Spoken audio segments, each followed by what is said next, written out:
This is my Beaudry hammer. It's more or less a jewel in my shop. I picked it up in Tulsa, Oklahoma, probably close to 20 years ago. It is a little bit different than a lot of the hammers. A lot of the Beaudrys ran on a slack belt. This has an internal clutch in this big flywheel. And I like that. It also has a good brake on it. It had a 7.5 horse, 800 RPM motor on it, and it was a 3-phase motor. I ran it for a while, and I didn't like having to start my phase converter, which is in the other room. So I put a 10-horse single phase motor on it with a magnetic switch that I can switch right here, and it turns it on back by my circuit breaker stuff. I just put a brand new belt on it, and it'll probably last another 100 years. What happened to the old belt? They just stretched and worn out? It got to be that the layers were coming off it and it was flopping around. And I had a friend or two that was quite concerned that it was going to wrap around my neck and oh gosh, tear my head off. So what is the clutch doing in that big flywheel? Why would it need a clutch? What's the point of that? Well, when I start it up, I'll show you. But this wheel, the outside of this wheel runs constantly. The inside that transfers the power over here to the drive shaft and the piston that runs the hammer up and down doesn't run until you put the clutch in. Oh, so it kind of maintains the power and right. the ability to transfer the power, but it's not running sending all the time. hammer up. Okay, cool. So how did you find this? And how you said it was in Oklahoma? I found it. How'd that all happen? I found it on a blacksmith magazine classified ad, and called the guy, and we were in Tulsa, Oklahoma in about 4 days. So you hopped in your truck and just... Actually, I flew to Colorado, and my friend Leonard met me there with his pickup and trailer, and we drove down to Tulsa and picked it up, and it was the worst ice storm they'd had there in umpteen years, and there were so many wrecks, and it was insane. And there was, in fact, Leonard fell on his ass. He got out of the pickup, and feet went up. And oh gosh! It was just a solid sheet of black ice. Oh, with the hammer on the trailer, like on the way back? Yeah, well, getting there and coming back. It was. Oh, there were semis upside down in the road, wrecks just constantly until we got clear through the Rockies and. What year do you think that was? Some Oklahoma guy might remember that storm. They would remember it. It was unreal. The power lines were sagging. Oh my and they had gosh. big ice this big around. Oh, dragging the power lines down. What was the hammer? What kind of shop did it come from? And how do you I guess just a normal forklift can move one of these around, or how do you do that? It's not that. Well, I said it's not that heavy. It weighs probably 7,500 pounds. Huh. The sow block's hugely heavy. We put the sow block in the pickup actually, and then put the hammer on the trailer. So we had something to weight the pickup down with to give it a little more traction and stuff. Man, on snow, that would probably be good for traction, but on black ice, you're kind of screwed whether you're heavy or light, right? It wouldn't have mattered. It wouldn't have mattered. We only got broke loose once in all that time, and it just went like that a little bit. This is the sow block. It's a separate piece on this hammer. On some of the big power hammers, this is all cast into one unit, but on the bigger hammers, this is separate.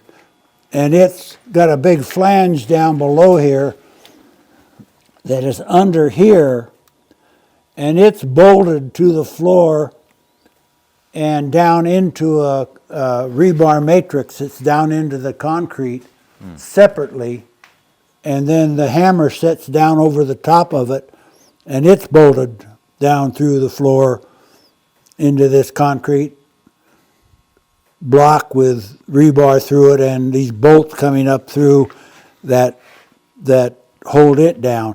It's never moved. We bolted it down, and it's never moved. There's 7 yards of concrete under it, and How did you get it in here? well, when we brought it in here, this was the end of the shop. Oh, I tore the hole out, and we poured the slab, and then I just picked it up with my excavator and set it on the slab, and then I built the lean-to around it, and then we built the addition to the shop. Yeah.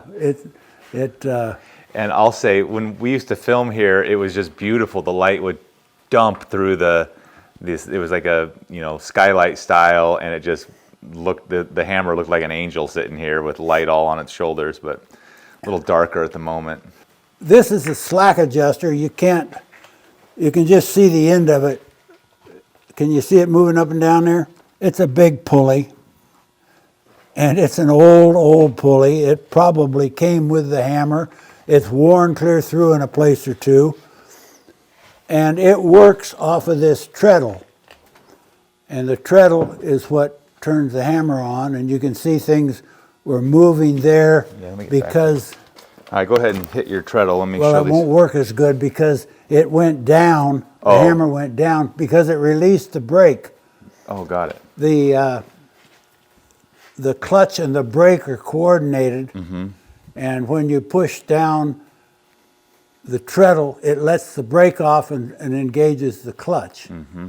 These shims, this is just how the sow block is tightened in there. That's just the way it's done. These wedges right here, not shims. I was trying to move it over just a little bit to get it centered in the hole, so I just put those in there when we set it in. I see. The sow block actually is in 2 pieces. Yeah, I This see that. top part has a wedge here, and it needs to be knocked out because over the years it's gradually moved this way, and I can't get that damn wedge out. I need to get somebody young and strong. Well, I've had a couple of them beat on it, but we need to knock that wedge out and knock the sow block back. Scoot it back over. Because the hammer and the bottom die is not quite in line. I see. But it's a small thing. All right. These- What about the dies? Is this like these are the only dies you need in there, or is there? how does The that only work? dies I've ever had in it. They're combination die. I'll start it up so you can see them better, Yeah. Nate. And this is the magnet switch, is what you said. This is up here. Is that? It's a remote switch to a mag switch. The mag switch is back there, and you'll hear it click. But you can't switch a 10-horse motor with a switch like this. Right. Now you can see the combination. These are narrow dies, and they're used for when you really want to pull a piece of steel, and this is for flattening things out. Yeah. When you put the 10-horse single phase to the motorboats before, did that actually deliver more overall horsepower to the hammer, or did it run the same whether it was a 3-phase? Just the motor is the only kind of place that showed a difference. I don't know that it made any difference. It was running fine with a 7. I ended up burning it up, actually. Oh. And, of course, it was, I don't know how old. It looked like it might even have been original because it was mounted directly to the hammer. It was bolted, and the hammer was cast for that motor mount, Oh, got it. and it was integral. So when I put the 10-horse on, it's of course a 1700 RPM. I had to put a jackshaft on there to cut the motor speed in half. Oh, because it was going to be too much. Well, it was running too fast. You can't run the hammer that fast.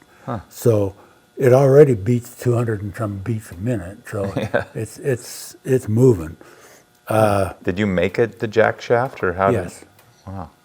I did it with a lathe and stuff, and it's all it is a set of pulleys and belts that. Can you see it at all? It's a little dark. I don't know if I'll be able to. It might show up there. So the jack shaft is the center, and the one in the middle, that top pulley, is that Yeah. it?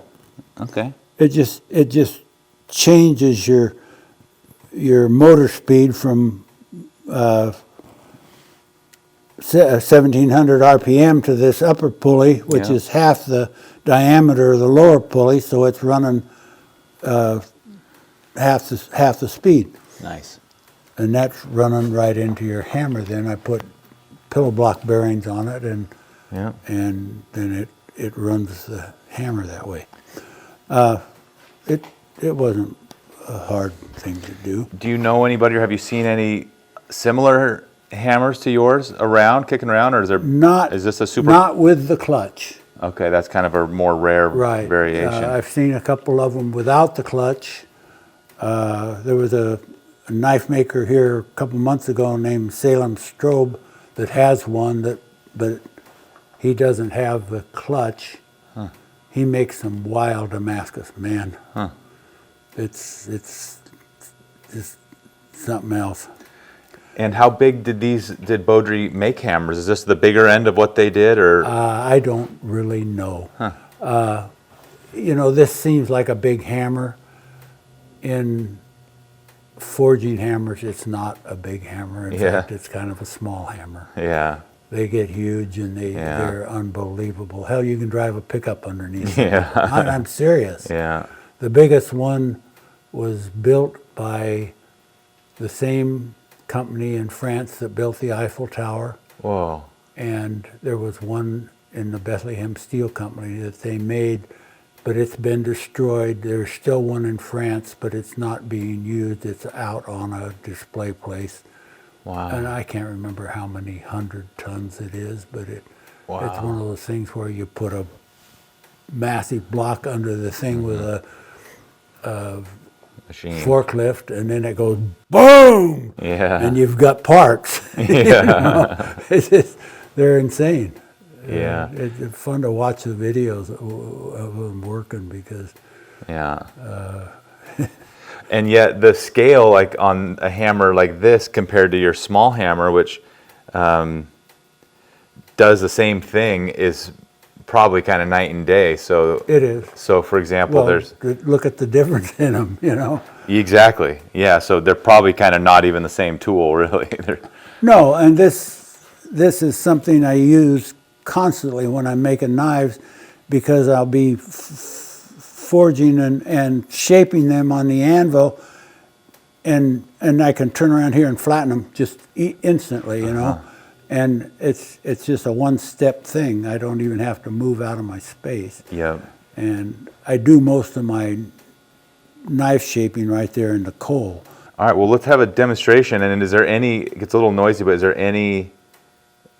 My dad's will clamp down. I know that might be a little bit rare. Be able to hold it. So this is either like your. It will do a 400-pound clamp just by setting the hammer down. Right. Yeah. True. Which is pretty good. And then the rest of it is the deeper you push, the faster it hammers. Is that it goes, and the harder it hits, because the faster it goes. This is not only a 400-pound hammer, but it also has centrifugal force behind it. Oh. This particular setup, these are a big set of springs, Nate. If you can imagine this being a spring. Yes. These are a big set of springs. They're controlled, the pressure, by these big nuts up here, or bolts, whatever you want to call those square-headed recessed things. And you tighten them, and it tightens the spring onto this. They've got two big rollers in here. In fact, you did one video on your dad and I taking one of these rollers out and replacing it. Right. But this hammer has no mechanical connection between the drive shaft and this hammer, those springs just grab it, and then they pull it up, and then they throw it down, but they turn loose of it. The springs actually release it as it goes down, so it has all that momentum, and it's thrown, and it has like 2,500 pounds of pressure when it hits. Wow, so it's way more than the 400 pounds of the hammer or the anvil or whatever. Wow, because it's chucking it down on it. Unlike a little giant is more like setting it down as it rotates. And your dad's air hammer, Right. the same thing. It's got boom, boom, boom. But that has a certain amount of centrifugal force too, because there is inertia. So had you operated a big hammer much before? What was the learning curve like to really I got to run a Beaudry, a smaller Beaudry in Eugene a little bit. So were you kind of like wanting a Beaudry? Yes, very much that was so. the one you had your heart set on? Yeah. Wow. So it could have been Oklahoma or Miami and you would have been going there. Been on it. Yeah. Wow. And I was younger then, doing something like that now would, oh man. Yeah. But then, you're full of juice and. Yeah, and you've been waiting for that moment. You're like, I've been waiting for this, and I'm ready to go Pull the yesterday. trigger right now. That is so cool. Yeah, I called the guy and said, hey, it's mine. If you've still got it, it's mine. Yeah. Did he have a lot of people like kind of calling him? No, he didn't. Yeah. It was in a production shop that they made really nice stuff in, but there'd been an old man running it for years, and they retired. And the young guys couldn't keep it running. You got to tickle it. You got to play with it. You got to adjust this. You got to fool with it. And so he bought him 2 air hammers. And this went to the, it was out in a storage unit. Wow. Do you remember how much you paid for it? $36,500. $3,600. No, $6,500. Oh, $6,500. Okay. Well, that sounds like a bargain. It was. Yeah. I thought it was. There's the only one for sale, first off, so the supply was low. And second of all, good luck buying anything similar for that price. Yeah, that's very cool. I thought it was great. Yeah, well, I'm sure it's worth more than that now. Oh, I could probably get 10 for it. Yeah. Easy enough. And it's a unit right now that's up and running. It was in pieces when I got it, but yeah, and it's been nicely maintained. It's dripping with oil and grease, which is probably makes people happy. I had a guy come here one time to one of our hammer ins and stuff, and he looked at it and he says, "That's the way I like to see it." Exactly. He says, "It's all bullshit of having these things all nice and clean. This thing's got grease and oil all over it, and that's the way they should run." Yeah, exactly. It's either that or rust, sort of. Well, no, because I grease it a lot, Nate. Yeah. I will not run it more than just like 2 or 3 minutes here without oil in this hammer. This has got oil galleys down this thing, and these rollers run up and down this hammer in a channel, and they need oil. And that's the only way it can get in there is you putting it in there before it starts. It's got 2 holes in each side of the piston. And you fill them, and then I squirt oil all over it anyhow. I had to clean this off. It was just covered with oil. It's hard for me to grease those top ones now. I have to get up on a ladder, and my arms don't work up over my head, and I have a real pain in the ass of getting them greased. But I get up there and I get them done. Yeah, and I can tell. Yeah, well, I learned a long time ago running cat that grease is a lot cheaper than parts. Yeah, and something like this. Well, hell, it's 100 years old. Yeah. And it's still running. We're going to do a little demonstration here. This isn't a very big piece of steel. It's a piece of like 7/8 round stock off a spring. And I've got kids coming in here all the time that want to make knives. And I use this cheaper steel, this spring steel, for them, and I don't use my knife steel that I buy. So it still makes a knife for them that still hardens good, and they have something they can utilize when they go away. But it's a cheaper deal that way.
Maybe you already mentioned it, but when's your best guess at when it was made?